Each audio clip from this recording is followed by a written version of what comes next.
The robbers were about to rob a bank, but as soon as they stepped out of their car, they noticed a police officer across the street staring at them.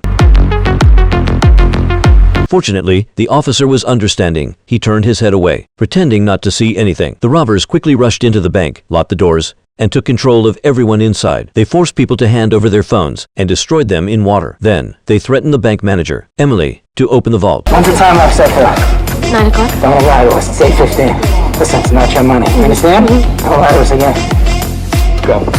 This was Emily's first time facing a robbery. Her hands trembled uncontrollably, and she failed several times to unlock the door. The gang's leader, James, noticing her panic, spoke to her in a surprisingly gentle tone, calming her down enough to finally open the vault. Once inside, the robbers swiftly removed the bank's surveillance hard drive and destroyed it in a microwave. Then, they emptied the cash from the safe into their bags. Suddenly, knocking at the door, the robbers tensed up. Seizing the moment, Emily hit the alarm, but James caught her in the act. Surprisingly, he didn't retaliate. He just urged his crew to leave. However, one of his accomplices, Curry, had a violent temper. Assuming a male customer had triggered the alarm, he savagely beat the man before fleeing. The robbers doused the scene in bleach to erase all evidence. Then, they took Emily hostage and forced her into their getaway car. Once inside, they removed their masks. Seeing Emily's fear, James felt a pang of guilt. Deep down, he wasn't truly evil, and killing someone would only make things worse. So when they reached the coast, he let her go. But Curry disagreed. Checking Emily's ID, he realized she lived just a few blocks away. They could run into her at any time. Ruthless by nature, he wanted to eliminate her permanently. James, however, stopped him. Instead, he decided to test Emily's awareness. The next day, he followed her, then staged a chance encounter. But he never expected he'd fall for her. Emily was kind-hearted and beautiful,